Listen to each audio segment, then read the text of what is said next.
ನಮಸ್ಕಾರ. ನೀವು ಕೇಳ್ತಾ ಇದ್ದೀರಿ ಸುದ್ದಿಗಳ ಲಂಚ್ ಬಾಕ್ಸ್. ನಾನು ಮಲ್ಲನಗೌಡ ಮಾಲಿಪಾಟೀಲ್.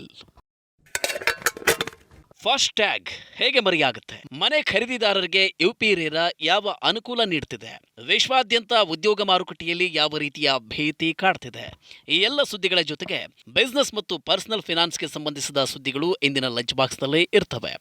ಬನ್ನಿ ಓಪನ್ ಮಾಡಿ ನೋಡೋಣ ಲಂಚ್ ಬಾಕ್ಸ್. ಕೆವೈಸಿ ಮಾಡಿಲ್ಲದ ಫಾಸ್ಟ್ಯಾಗ್ ಜನವರಿ 31ರಿಂದ ನಿಷ್ಕ್ರಿಯ.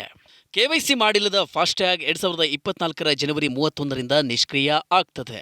ಎಲೆಕ್ಟ್ರಾನಿಕ್ ಟೋಲ್ ಸಂಗ್ರಹ ವ್ಯವಸ್ಥೆಯಲ್ಲಿ ದಕ್ಷತೆಯನ್ನು ತರುವುದಕ್ಕೆ ಮತ್ತು ಟೋಲ್ ಪ್ಲಾಜಾಗಳಲ್ಲಿ ವಾಹನಗಳು ಸರಾಗವಾಗಿ ಸಾಗುವುದಕ್ಕೆ ಅನುವು ಮಾಡುವ ನಿಟ್ಟಿನಲ್ಲಿ ಈ ಕ್ರಮವನ್ನು ಕೈಗೊಳ್ಳಲಾಗಿದೆ. ಇದಕ್ಕೆ ಪೂರಕವಾಗಿ ಎನ್ಎಚ್ಎಐ ಒಂದು ವಾಹನ ಒಂದು ಫಾಸ್ಟ್ಯಾಗ್ ಎಂಬ ಕಾರ್ಯಕ್ರಮವನ್ನು ಜಾರಿಗೆ ತಂದಿದೆ. ಆರ್ಬಿಐ ಮಾರ್ಗಸೂಚಿಗಳ ಪ್ರಕಾರ ಕೆವೈಸಿ ಅಪ್ಡೇಟ್ ಮಾಡುವ ಮೂಲಕ ತಮ್ಮ ಫಾಸ್ಟ್ಯಾಗ್ನ ಕೆವೈಸಿ ಪ್ರಾಸೆಸ್ ಪೂರ್ತಿ ಮಾಡಿಕೊಳ್ಳಿ ಅಂತ ಬಳಕೆದಾರರಿಗೆ ಎನ್ಎಚ್ಎಐ ಸೂಚಿಸುತ್ತಿದೆ. ಉತ್ತರ ಪ್ರದೇಶದ ರೇರಾದಿಂದ ಮನೆ ಖರೀದಿದಾರರಿಗೆ ಅನುಕೂಲ, ತ್ವರಿತವಾಗಿ ದೂರು ಪರಿಹಾರ. ಉತ್ತರ ಪ್ರದೇಶದ ರಿಯಲ್ ಎಸ್ಟೇಟ್ ರೆಗ್ಯುಲೇಟರಿ ಅಥಾರಿಟಿ ಅಂದರೆ ಯುಪಿ ರೇರಾ ಒಂದು ಮಹತ್ವದ ಕ್ರಮವನ್ನು ಕೈಗೊಂಡಿದೆ. ಪ್ರಾಪರ್ಟಿಗೆ ಸಂಬಂಧಿಸಿದ ದೂರುಗಳ ವಿಚಾರಣೆಗೂ ಮೊದಲೇ ತಪಾಸಣೆಯನ್ನು ಆರಂಭ ಮಾಡಿದೆ. ಅಂದರೆ ಈಗ ಯುಪಿ ರೇರಾಗೆ ದೂರು ಸಲ್ಲಿಸಿದ ತಕ್ಷಣವೇ ದೂರುಗಳನ್ನು ತಪಾಸಣೆ ಮಾಡಲಾಗುತ್ತೆ. ಇದರಿಂದ ದೂರುಗಳನ್ನು ಬೇಗ ಪರಿಹಾರ ಮಾಡಬಹುದಾಗಿದೆ. ಇದರಿಂದಾಗಿ ದೂರುದಾರರು ಪದೇ ಪದೇ ಕಾಗದ ಪತ್ರಗಳನ್ನು ಅಪ್ಲೋಡ್ ಮಾಡುವ ಅಗತ್ಯ ಇರುವುದಿಲ್ಲ. ಅಲ್ಲದೆ ಪರಿಹಾರವೂ ಕೂಡ ಶೀಘ್ರವಾಗಿ ಸಿಗುತ್ತೆ. ಎಐ ಕಾರಣದಿಂದ ವಿಶ್ವದ 40% ಉದ್ಯೋಗಕ್ಕೆ ಕುತ್ತು. ಐಎಂಎಫ್ನಿಂದ ಎಚ್ಚರಿಕೆ. ಆರ್ಟಿಫಿಷಿಯಲ್ ಇಂಟೆಲಿಜೆನ್ಸ್ನ ಅಪಾಯದ ಬಗ್ಗೆ ಇಂಟರ್ನ್ಯಾಷನಲ್ ಮಾನಿಟರಿ ಫಂಡ್ ಎಚ್ಚರಿಕೆಯನ್ನು ನೀಡಿದೆ. ಐಎಂಎಫ್ ಅಂದಾಜಿನ ಪ್ರಕಾರ ಎಐ ಕಾರಣದಿಂದ ವಿಶ್ವದಲ್ಲಿ 40% ಉದ್ಯೋಗ ಕಡಿತವಾಗುವ ಸಾಧ್ಯತೆ ಇದೆ. ಅಭಿವೃದ್ಧಿಗೊಂಡ ದೇಶಗಳಲ್ಲಿ ಇದರ ಪರಿಣಾಮ 60% ಆಗಿರುತ್ತೆ. ಎಐನ ಪರಿಣಾಮವನ್ನು ಈವರೆಗೆ ಎದುರಿಸಿಲ್ಲದವರು ಒಂದು ಕಡಿಮೆ ಸಂಬಳಕ್ಕೆ ಸಂತೃಪ್ತಿಯನ್ನು ಪಡಬೇಕಾಗತ್ತೆ ಅಥವಾ ಉದ್ಯೋಗವನ್ನು ಕಳೆದುಕೊಳ್ಳಬೇಕಾಗತ್ತೆ. ಐಎಂಎಫ್ ಅಂದಾಜಿನ ಪ್ರಕಾರ ಎಐ ಅನ್ವೇಷಣೆಯಿಂದಾಗಿ ಉತ್ಪಾದಕತೆ ಹೆಚ್ಚಾಗುವ ನಿರೀಕ್ಷೆ ಇದೆ. ಇದರಿಂದಾಗಿ ಉದ್ಯೋಗದಲ್ಲಿ ಉಳಿದುಕೊಳ್ಳುವವರಿಗೆ ತುಂಬಾನೇ ಪ್ರಯೋಜನ ಆಗುತ್ತೆ. ಆದರೆ ಹಲವು ರೀತಿಯ ಉದ್ಯೋಗ ಮಾರುಕಟ್ಟೆಯಿಂದಲೇ ಕಣ್ಮರೆಯಾಗುವ ಸಾಧ್ಯತೆ ಇದೆ. ಹೌಸಿಂಗ್ ಫಿನಾನ್ಸ್ ಕಂಪನಿಗಳ ಮೇಲೆ ಆರ್ಬಿಐ ಹದ್ದಿನ ಕಣ್ಣು. 5 ವರ್ಷಗಳಿಗಿಂತ ಹೆಚ್ಚಿನ ಅವಧಿಗೆ ಡೆಪಾಸಿಟ್ ಪಡೆಯುವುದರ ಮೇಲೆ ನಿಷೇಧ. ಹೌಸಿಂಗ್ ಫಿನಾನ್ಸ್ ಕಂಪನಿಗಳು ಡೆಪಾಸಿಟ್ ತೆಗೆದುಕೊಳ್ಳುವುದರ ಮೇಲೆ ಕಟ್ಟುನಿಟ್ಟಿನ ಕ್ರಮವನ್ನು ಆರ್ಬಿಐ ವಿಧಿಸಿದೆ. ಈ ಕಂಪನಿಗಳು ಇನ್ನು ಸಾರ್ವಜನಿಕರಿಂದ ಕೇವಲ 5 ವರ್ಷಗಳ ಅವಧಿಗೆ ಡೆಪಾಸಿಟ್ ಇಟ್ಟುಕೊಳ್ಳಬಹುದು. ಈ ಹಿಂದೆ 10 ವರ್ಷದವರೆಗೆ ಠೇವಣಿಯನ್ನು ಸಂಗ್ರಹಿಸಬಹುದಿತ್ತು. ಫೆಬ್ರವರಿ 29ರವರೆಗೆ ಈ ಕುರಿತು ಸಲಹೆಯನ್ನು ಆರ್ಬಿಐಗೆ ನೀಡಬಹುದು. ಇನ್ನು 2025ರ ಮಾರ್ಚ್ ಒಳಗೆ ಸಾರ್ವಜನಿಕರಿಂದ ಪಡೆದ ಡೆಪಾಸಿಟ್ನ 13%ನ ಬದಲಿಗೆ 15% ಒಟ್ಟು ಲಿಕ್ವಿಡ್ ಅಸೆಟ್ ಹೆಚ್ಚಿಸಿಕೊಳ್ಳಬೇಕಾಗತ್ತೆ. ಬ್ಯಾಂಕೇತರ ಹಣಕಾಸು ಕಂಪನಿಗಳ ನಿಯಮಗಳೇ ಹೌಸಿಂಗ್ ಫಿನಾನ್ಸ್ ಕಂಪನಿಗಳಿಗೂ ಅನ್ವಯಿಸುತ್ತವೆ. ಧಾನ್ಯಗಳ ಹಣದುಬ್ಬರ ದರ 2023ರ ಡಿಸೆಂಬರ್ನಲ್ಲೇ 20%. ಕೇಂದ್ರ ಸರ್ಕಾರ ಹಣದುಬ್ಬರವನ್ನು ಕಡಿಮೆ ಮಾಡುವ ಎಲ್ಲ ಪ್ರಯತ್ನಗಳನ್ನು ಮಾಡ್ತಾ ಇದ್ರೂ ಧಾನ್ಯಗಳ ಬೆಲೆ ಗಗನಕ್ಕೇರುತ್ತಿದೆ. ಚಿಲ್ಲರೆ ಹಣದುಬ್ಬರ ದರದ ಡೇಟಾ ಪ್ರಕಾರ ಡಿಸೆಂಬರ್ 2023ರಲ್ಲಿ ಧಾನ್ಯಗಳು ಮತ್ತು ಇತರ ಉತ್ಪನ್ನಗಳ ಹಣದುಬ್ಬರ ದರ ದಾಖಲೆಯ ಅಂದರೆ 20.73% ಆಗಿದೆ.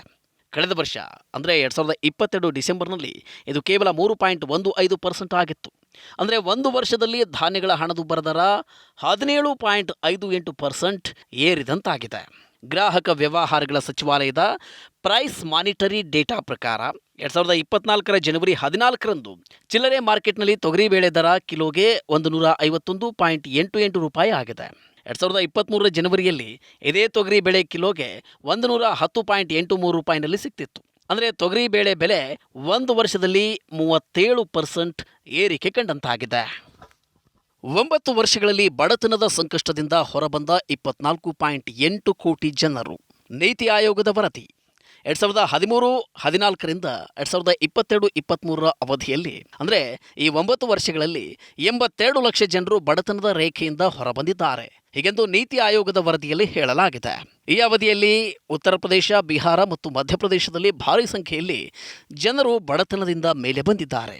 ಬಹು ಆಯಾಮದ ಬಡತನ ಅಂದರೆ ಮಲ್ಟಿ ಡೈಮೆನ್ಷನಲ್ ಪವರ್ಟಿ ಅಂತ ಕರೆಯಲಾಗಿದ್ದು, ಇದು ಆರೋಗ್ಯ, ಶಿಕ್ಷಣ ಮತ್ತು ಜೀವನ ಮಟ್ಟದಲ್ಲಿ ಸುಧಾರಣೆಯನ್ನು ಆಧರಿಸಿರುತ್ತೆ. ನೀತಿ ಆಯೋಗ ಪ್ರಕಟಿಸಿದ ನೀತಿ ಪತ್ರದ ಪ್ರಕಾರ 2013-14ರಲ್ಲಿ ಬಹು ಆಯಾಮದ ಬಡತನವು 29.17% ಇತ್ತು. ಇದು 2022-23ರಲ್ಲಿ 11.28% ಆಗಿದೆ. ಅಂದರೆ ಈ ಅವಧಿಯಲ್ಲಿ 24.87 ಕೋಟಿ ಜನ ಬಡತನದಿಂದ ಹೊರಬಂದಿದ್ದಾರೆ ಎಂದು ಅರ್ಥ ಆಗುತ್ತೆ. ಅಯೋಧ್ಯೆಯಲ್ಲಿ 10,000 ಚದರಡಿ ಜಾಗ ಖರೀದಿ ಮಾಡಿದ ಅಮಿತಾಬ್ ಬಚ್ಚನ್. ಅಯೋಧ್ಯೆಯಲ್ಲಿ ಅಪಾರ ವೇಗದಿಂದ ಅಭಿವೃದ್ಧಿ ಕಾರ್ಯ ನಡೀತಿದೆ. ಇದೇ ವೇಳೆ ಪ್ರಾಪರ್ಟಿ ದರವೂ ಏರಿಕೆಯಾಗ್ತಿದೆ. ರಾಜ್ಯದ ಜನರಷ್ಟೇ ಅಲ್ಲ, ಇತರ ರಾಜ್ಯದ ಜನರು ಕೂಡ ಇಲ್ಲಿ ಆಸ್ತಿ ಖರೀದಿ ಮಾಡೋದಕ್ಕೆ ಮುಗಿಬಿದ್ದಿದ್ದಾರೆ. ಇತ್ತೀಚಿನ ಮಾಹಿತಿಯ ಪ್ರಕಾರ ಬಾಲಿವುಡ್ ನಟ ಅಮಿತಾಬ್ ಬಚ್ಚನ್ ಕೂಡ ಇಲ್ಲಿ 10,000 ಚದರ ಅಡಿಯ ಜಾಗವನ್ನ ಅಯೋಧ್ಯೆಯಲ್ಲಿ 14.5 ಕೋಟಿ ರೂಪಾಯಿಗೆ ಖರೀದಿ ಮಾಡಿದ್ದಾರೆ.